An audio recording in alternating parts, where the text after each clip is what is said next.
వైద్యం డీసెంట్రలైజ్, జిల్లా స్థాయిలోనే మెరుగైన వైద్యం అందాలి. చికిత్స కోసం పేదలు అప్పుల పాలు కావద్దు. ఆసుపత్రుల్లో సైతం ఇన్ఫ్రాస్ట్రక్చర్, స్టాఫ్ సమకూర్చడమే టార్గెట్. క్యాన్సర్ చికిత్సలకు రీజనల్ సెంటర్లు ఏర్పాటు.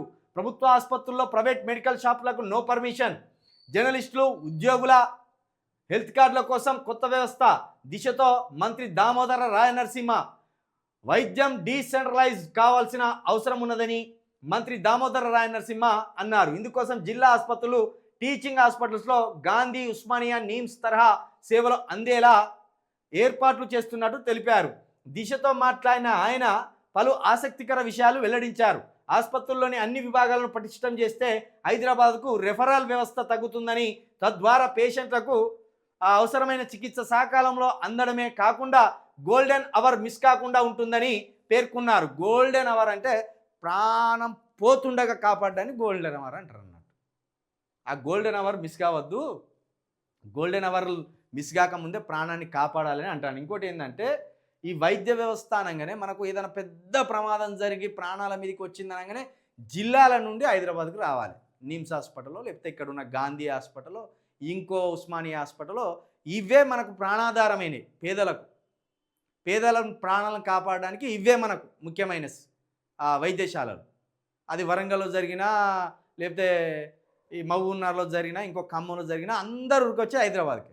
కాబట్టి ఇట్లా కాకుండా జిల్లా స్థాయిలోనే ఒక పటిష్టమైన విద్యా వ్యవస్థ రావాలి అని మంత్రి దామోదర రాయనరసింహ గారు, విద్యాశాఖ మంత్రి గారు చెప్తున్నారు. విద్యాశాఖ మంత్రి గారు చెప్తున్నది బాగానే ఉంది. ఇప్పటికే సూపర్ స్పెషాలిటీ హాస్పిటల్లో 4 ఏర్పాటు చేసిండు కేసీఆర్ గారు. ఆల్మోస్ట్ ఆ బిల్డింగ్లు కూడా పూర్తయినాయి. కాకపోతే అందులోకి ఇన్ఫ్రాస్ట్రక్చర్ వచ్చిందో లేదో తెలియదు, వైద్య పరికరాలు వచ్చినాయో లేదో తెలియదు. 4 ఓపెన్ కాలేదంటే అవి ఇంకా ఏం రూపుదిద్దుకోనట్టే. అక్కడ వరంగల్లో ఒకటి సూపర్ స్పెషాలిటీ హాస్పిటల్, ఇక్కడ హైదరాబాద్లో 3, మొత్తం 4. ఈ 4 కూడా ఒక్కొక్కటి 20 అంతస్తులు 30 అంతస్తులతో అత్యాధునికంగా కేసీఆర్ గారి హయాంలో నిర్మించింది. వాటికి ఇక ఓపెనింగ్లు ఉన్నాయి. మరి ఆ ఓపెనింగ్లు త్వరగా చేస్తే మీరు అన్నట్టు ఈ ఉస్మానియాకు కొంత ఒత్తిడి తగ్గుతుంది, అదేవిధంగా ఇక్కడ ఉన్న గాంధీకి కొంత ఒత్తిడి తగ్గుతుంది, అదేవిధంగా ఇక్కడ ఉన్న పంజగుట్టలో ఉన్న హాస్పిటల్ దానికి కూడా ఒత్తిడి తగ్గుతుంది నిమ్స్కి.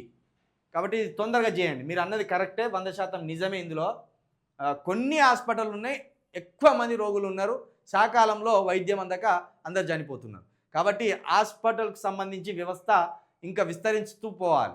మండల స్థాయి వరకు ఒక న్యాయమైన, నాణ్యమైన వైద్య వ్యవస్థ పోవాలి. ఏదైనా ప్రమాదం, ఉదాహరణకి ఎవరికైనా స్ట్రోక్ వచ్చింది అనుకుంటే, క్యాన్సర్ వచ్చింది అనుకున్నా, మండల స్థాయిలోనే ఆయనకు మెరుగైన వైద్యం అందించే అంత స్థాయికి పోయినప్పుడే మన ఆరోగ్యాలు బాగుంటాయి, అదేవిధంగా మన ఆయుష్ కూడా పెరుగుతుంది. ఏది కావాలన్నా ఒక 100-150 కిలోమీటర్లు దాటి ఉరికి రావాలి. ఆ లోపు ప్రాణం ఎప్పుడు గుట్టుకుమనేది తెలియదు. అలాంటి పరిస్థితులు ఉన్నాయి.